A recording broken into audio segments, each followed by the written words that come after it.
लिखा है क्या नहीं। इसको क्या लिख सकते हैं, अगर रूट्स इसके रूट तो कोई भी निकाल लेगा, हमें नहीं उससे रूट पर नहीं जाना। चलो देखो इसी के रूट निकालते हैं। 4x, नहीं तो बोलेगे टीचर जी सवाल देख के भाग गए, है ना। एक्स स्क्वायर, यहाँ पे x कॉमन ले लिया, x+4, और यहाँ पे 1 कॉमन ले लिया, x+4। बोलो बच्चों, तो x+1, और अब ज़्यादा समझाने में आसानी होगी, x+4। तो रूट्स इसके क्या हो गए हैं, x = -1 और x = -4। ठीक है, तो हम क्या कर सकते हैं इसमें, देखो रूट्स अगर a और b है किसी के, या इस केस में -1 है, तो हम क्या लिख सकते हैं, जनरल फॉर्म ऑफ इक्वेशन जो हम लोगों ने पढ़ा था 10th क्लास में, ये अल्फ़ा, अगर अल्फ़ा और बीटा रूट्स हैं तो इक्वेशन को इस फॉर्म में लिखा जा सकता है। बोलो बच्चों, पढ़ा था कि नहीं पढ़ा था, ये इक्वेशन क्या है यार, हमने ब्रैकेट बना दिया। ठीक है, इसको कैसे लिखा जा सकता है, x² + 5x + 4 = 0। इसको कैसे लिख सकते हैं, x², अगर इसके रूट्स अल्फ़ा और बीटा है, हमें तो रूट ये -1 और -4 दिया ही है यार। चलो अल्फ़ा की जगह -1 और -4 x + 1 × 4 हो गया ना। देखो minus minus plus, x² + 5x। Unnecessary का हम लोगों ने ट्रैक कर दिया सवाल को, लेकिन इसमें कोई बुराई नहीं है, क्योंकि यार ये हमें जानना ज़रूरी है इसे जानने के लिए। दूसरी बात है, रूट होता क्या है, रूट होता है जहाँ पे कोई कर्व एक्स एक्सिस काटता है। अब क्वाड्रेटिक इक्वेशन पैराबोला बनता है भैया, यहाँ पे ये रूट होगा इसके, ये जहाँ पे कट किया है। ठीक है, ये बेसिक है इसका। हाँ, और एसिडिक पार्ट अब आने वाला है जो हम लोग को जलाएगा। x² - cx, देखो इतना काफ़ी हमने खींच दिया सवाल को। x² - 10cx - 11d, इसके रूट क्या है, a और b है।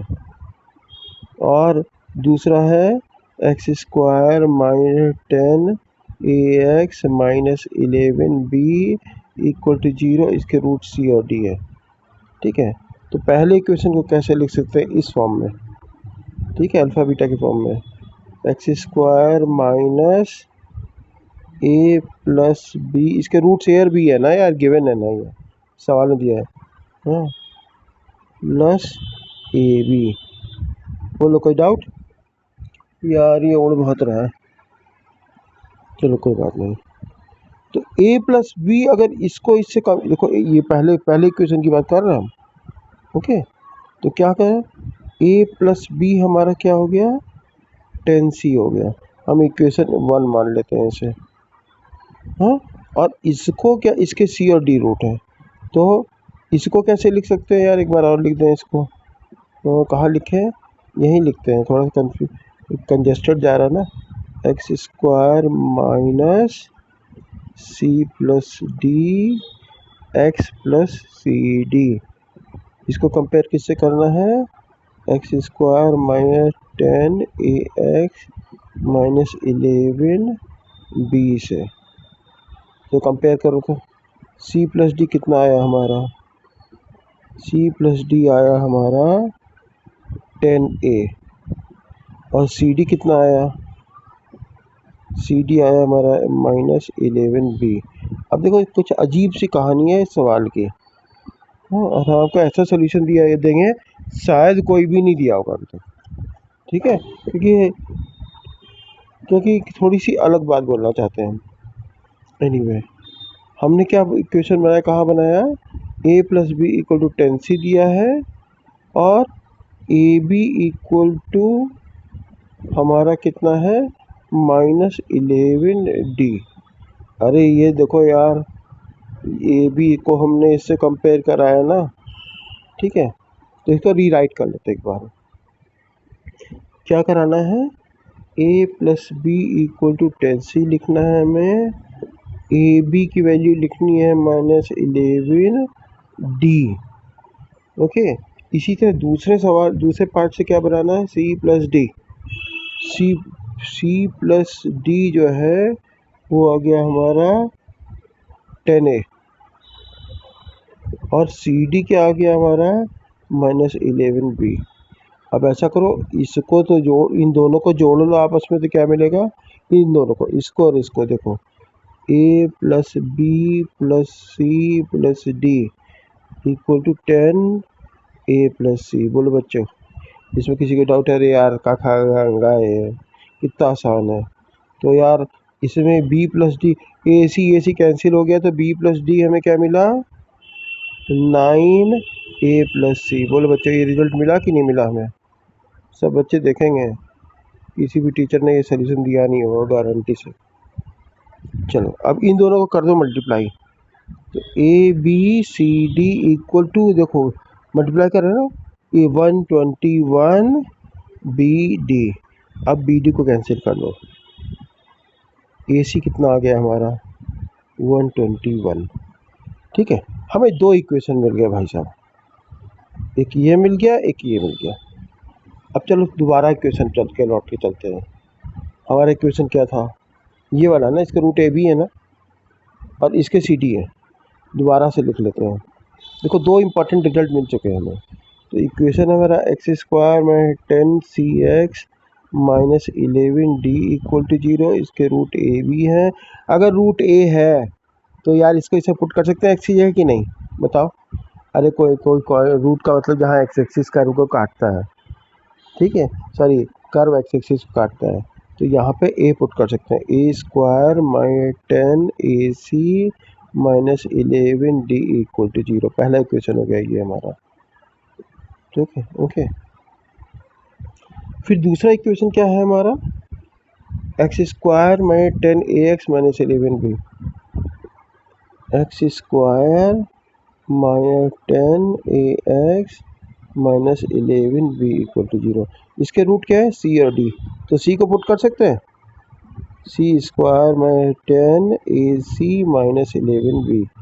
अब इन दोनों को, इसको अभी जो बना था, इसको और इसको जोड़ लो आप, क्या बनेगा, ए स्क्वायर और सी स्क्वायर माइनस, देखो ए सी यहाँ मैं 20ac। बोलो बच्चों, और ये 11b बन रहा है, 11d बन रहा है, तो माइनस 11b प्लस डी। और आपने b और d की वैल्यू ऑलरेडी कैलकुलेट कर रखी, 9a प्लस सी। अब बच्चों क्या हुआ, और ए सी की वैल्यू निकाल रखी है लेकिन अभी पुट नहीं करेंगे।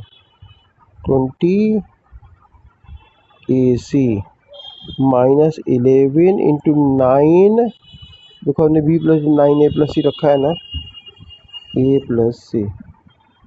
बोलो बच्चे, अब हम ऐसा करें कि a प्लस सी का होल स्क्वायर बना ले। से क्या कर रहे हैं, a प्लस सी का होल स्क्वायर बना ले।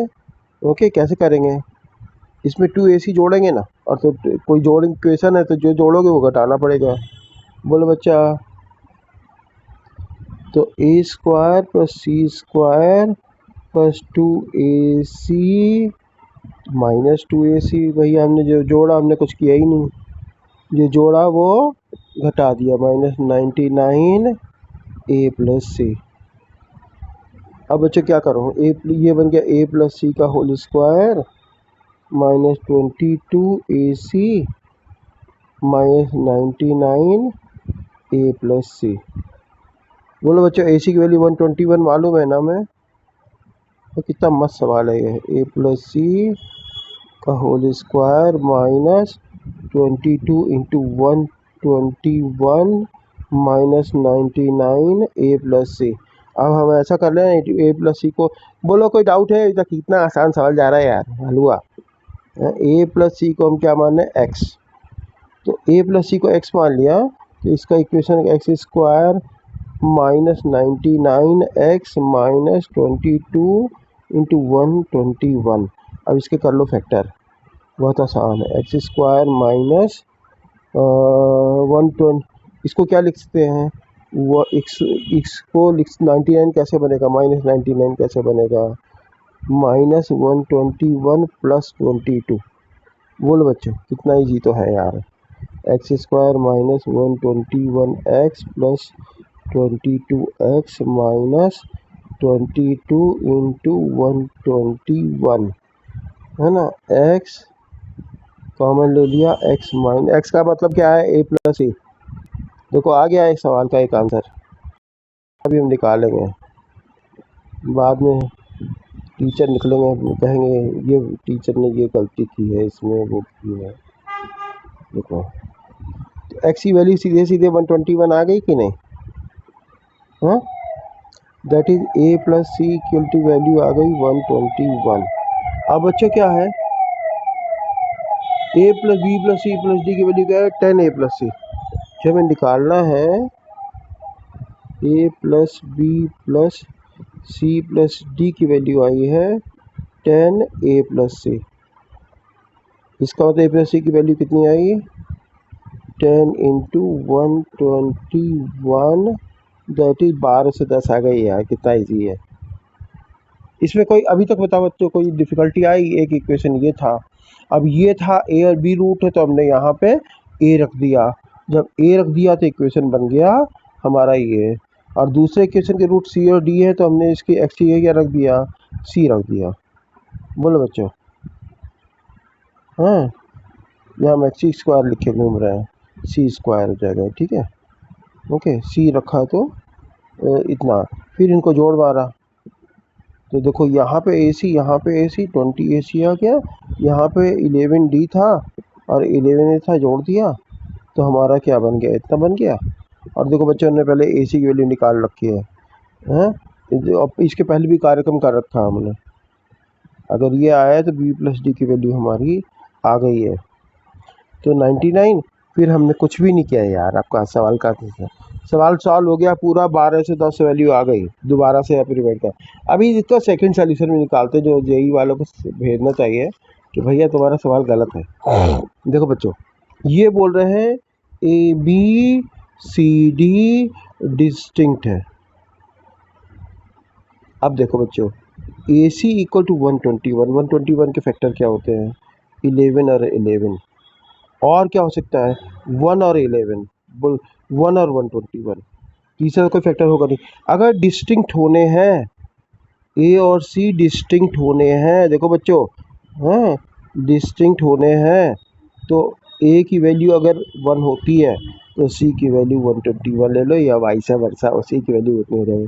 तो ए प्लस सी कितना हो जाएगा हमारा? 1 प्लस 121, 122 बन गया, आ गया सेकेंड सोल्यूशन।